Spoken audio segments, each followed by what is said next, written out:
Class 10th NCERT exercise 13.1 question number first है 2 cubes of volume 64 centimetre cube. दो cube है जिनका volume जो है 64 सेंटीमीटर क्यूब है, आर ज्वाइंट इन ट्विन, मतलब एक किनारे से दूसरे किनारे को क्या किया जा रहा है, जोड़ा जा रहा है। जैसे ये एक क्यूब है,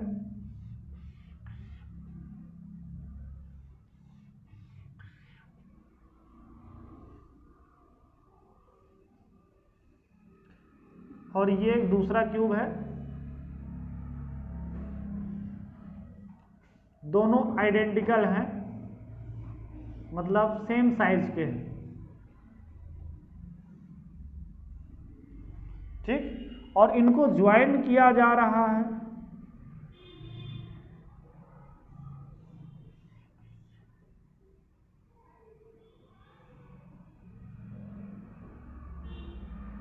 इनको ज्वाइन किया जा रहा है।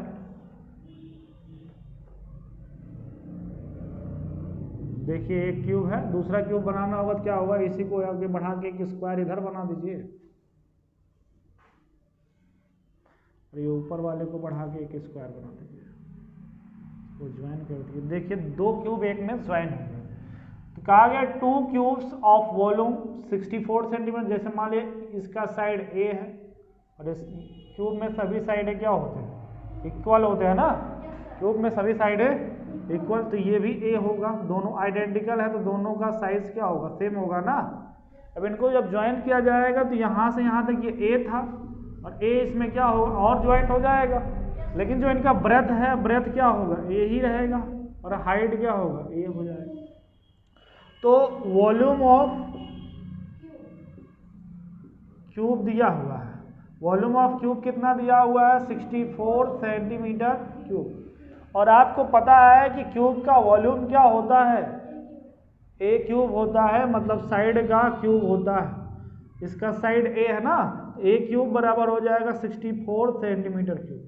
तो यहाँ पर ए का क्यूब है तो इसको भी क्यूब के फॉर्म में लिखेंगे 64 को। तो 64 किसका क्यूब होता है, 4 का क्यूब क्या होता है, 64 होता है, और ये सेंटीमीटर क्यूब। और दोनों साइड में सबका क्यूब रूट लिया जाएगा, जब घनमूल लिया जाएगा तो क्यूब हट जाएगा, तो ए बराबर कितना हो जाएगा, क्यूब सबका हट जाएगा 4 सेंटीमीटर हो जाएगा ना। मतलब क्यूब का साइड कितना आ गया, 4 सेंटीमीटर आ गया ना। आपसे पूछा गया find the surface area of resulting cuboid. जो ये क्यूबाइड बन रहा है इसका क्या चाहिए, सरफेस एरिया चाहिए। तो क्यूबाइड के लिए जो लेंथ होगा, लेंथ जो लंबाई है ना, वो कितना हो जाएगा, 2a हो जाएगा। और 2a की वैल्यू यहाँ पे कितना है, 4, तो लेंथ कितना हो जाएगा, 8 सेंटीमीटर। और जो ब्रेथ है वो कितना है, a है, तो ये कितना होगा, 4 सेंटीमीटर। हाइट कितना हो गया, a, तो a की वैल्यू कितनी, 4 सेंटीमीटर। तो ये क्यूबाइड का हमने लेंथ निकाल लिया, ब्रेथ और हाइट। आपसे पूछा गया है find the surface area of resulting cuboid. तो आपको पता होना चाहिए सरफेस एरिया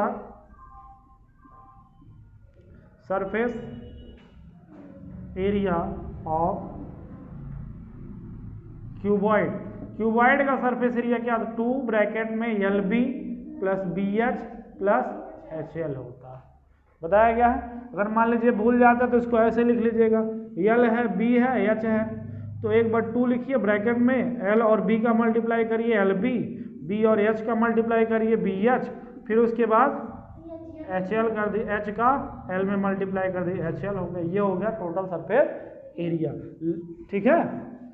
तो ये हो गया। यहाँ पर इसको थोड़ा इधर लिख लेते हैं, 2, लेंथ कितना है 8 इंटू यहाँ पर मल्टीप्लाई छिपा होता है, ब्रेथ कितना है, B कितना है 4 प्लस ब्रेथ 4, हाइट कितना है 4 प्लस हाइट 4, और लेंथ कितना है 8, तो 2, 8 4 जा 32, 4 4 जा 4 8 जा।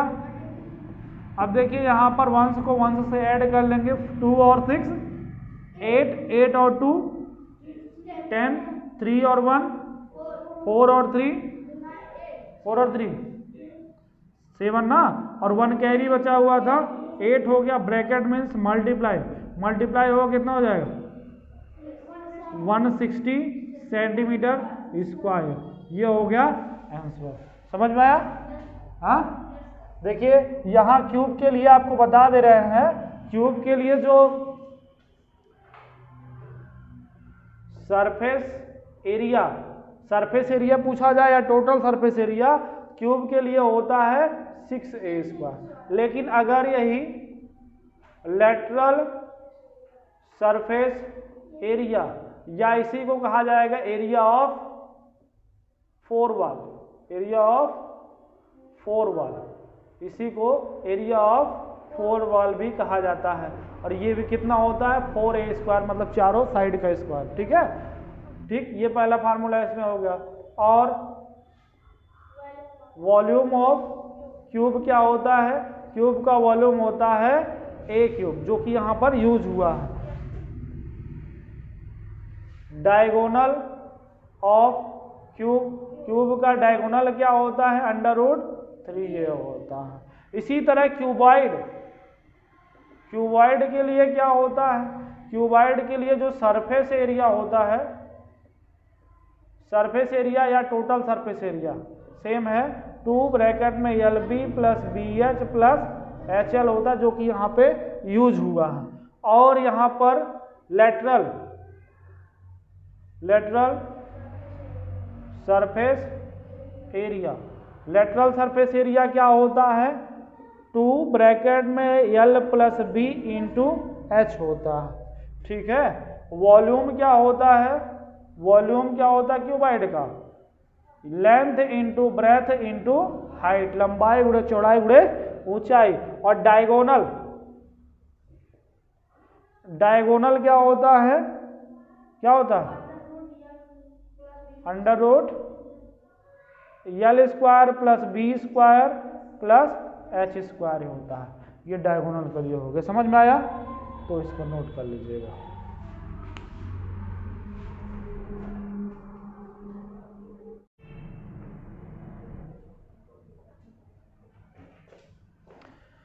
देखिए एक्सरसाइज 13.1 का क्वेश्चन नंबर 2 है क्लास 10 का।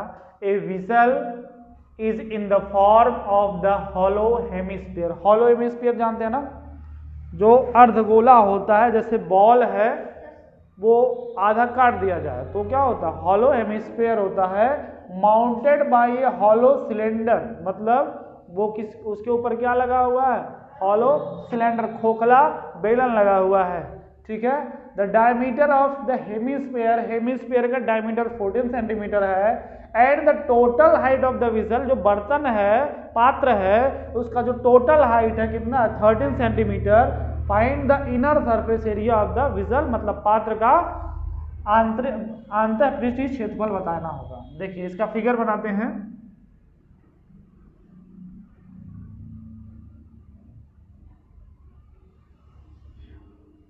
एक हॉलो सिलेंडर हो गया, हेमिस्फीयर हो गया, इसके ऊपर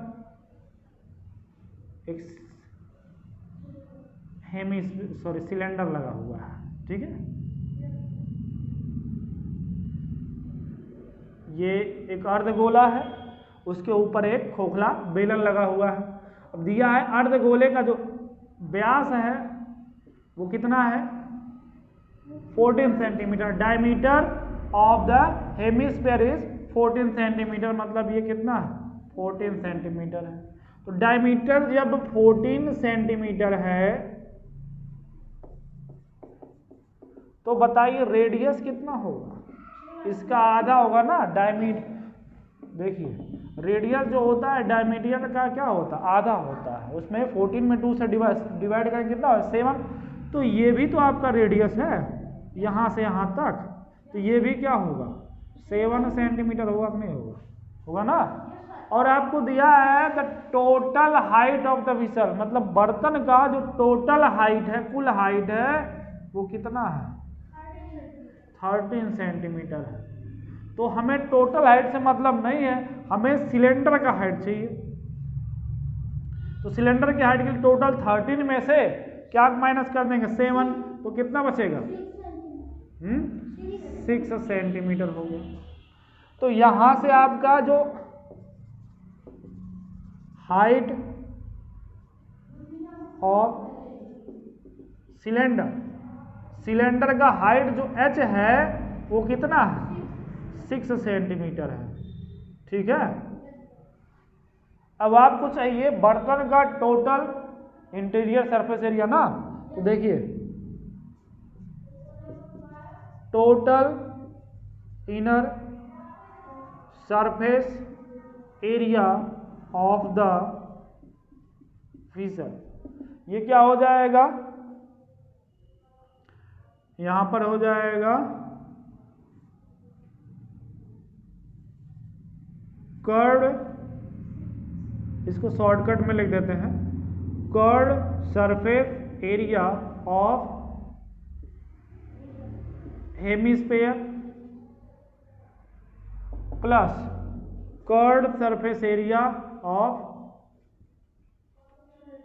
सिलेंडर, नीचे लिखते हैं। ठीक है, तो देखिए हेमिस्फीयर का जो कर्ड सरफेस एरिया, हेमिस्फीयर का कर्ड सरफेस एरिया हो जाएगा 2 पाई आर स्क्वायर, ये फॉर्मूला होता है। और सिलेंडर का जो कर्ड सरफेस एरिया होता है 2 पाई आर एच होता है। तो या तो यहाँ पे आप वैल्यू पुट कर दीजिए, और एक चीज और कर सकते हैं, सब में से 2 पाई आर क्या है कॉमन ले लेंगे, तो यहाँ पे क्या बचेगा आर, और यहाँ पे क्या बचेगा एच। तो 2 पाई की वैल्यू कितनी 22/7, आर की वैल्यू पाई, ये जब तक क्वेश्चन में ना दिया हो तो पाई की वैल्यू क्या रखते हैं 22/7। अगर क्वेश्चन में दिया है कि 3.14 रखना है तो 3.14 रखेंगे। ठीक है, आर की वैल्यू कितनी है 7, तो यहाँ पर 7 रख देंगे, और यहाँ पे आर की वैल्यू 7 और एच की वैल्यू 6। देखिए 7 से 7 क्या होगा कैंसिल, और 22 2 से कितना हो जाएगा 44, और यहाँ पर ब्रैकेट में क्या होता है मल्टीप्लाई, 7 और 6 कितना हो जाएगा 13 का 44 में मल्टीप्लाई करेंगे कितना हो जाएगा 13 4 जा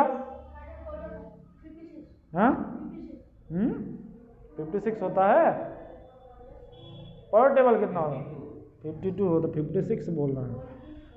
13 4 जा 52 और 5 कैरी कितना हो जाएगा 57 सेंटीमीटर स्क्वायर हो जाएगा टोटल वेसल का इनर सरफेस एरिया। समझ में आया? एक बार फिर से देख लीजिए, दिया हुआ था एक बर्तन है जो है उसमें नीचे क्या है हॉलो हेमिस्फीयर है, उसके ऊपर माउंट किया गया है, लगाया गया किसको हॉलो सिलेंडर को, और दिया हुआ जो हेमिस्फीयर है उसका डायमीटर 14 सेंटीमीटर है, और जो वेसल है टोटल बर्तन है उसकी हाइट कितनी है 13 सेंटीमीटर है। तो डायमीटर जब 14 है तो रेडियस कितना होगा, रेडियस 7 हो जाएगा, तो ये भी तो आपका रेडियस ही होगा, तो ये 7 हो जाएगा। तो हमें सिलेंडर की जैसे कर्ड सरफेस एरिया सिलेंडर निकालना, तो उसमें एच की आवश्यकता होगी, सिलेंडर की हाइट। तो उसके लिए क्या करेंगे 13 में से 7 को माइनस कर देंगे तो सिलेंडर का क्या आ जाएगा हाइट आ जाएगा।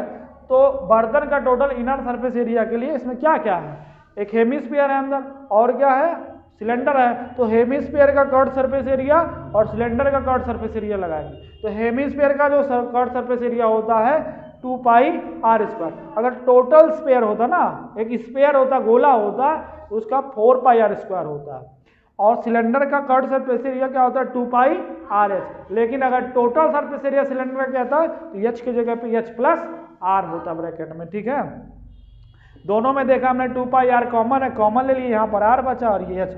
वैसे भी आप वैल्यू पुट करेंगे तब भी सॉल्व होगा, लेकिन कॉमन लेने से ये होगा कि पाई की वैल्यू एक बार 22/7 रखना पड़ता, तो कैलकुलेशन बड़ा हो जाता। और यहाँ पे ये 7 से 7 कट जाएगा, वैल्यू पुट करेंगे, ये मल्टीप्लाई 44 और 7 और 6 13 का मल्टीप्लाई करेंगे 44 में 572 आंसर आ जाएगा। ठीक है, और ये एरिया है इसलिए सेंटीमीटर स्क्वायर, वॉल्यूम होता तो सेंटीमीटर क्यूब। अगर ये मीटर में दिया होता, अगर मीटर में दिया होता ना तो यहाँ पर मीटर स्क्वायर रहता। समझ में आया? ठीक।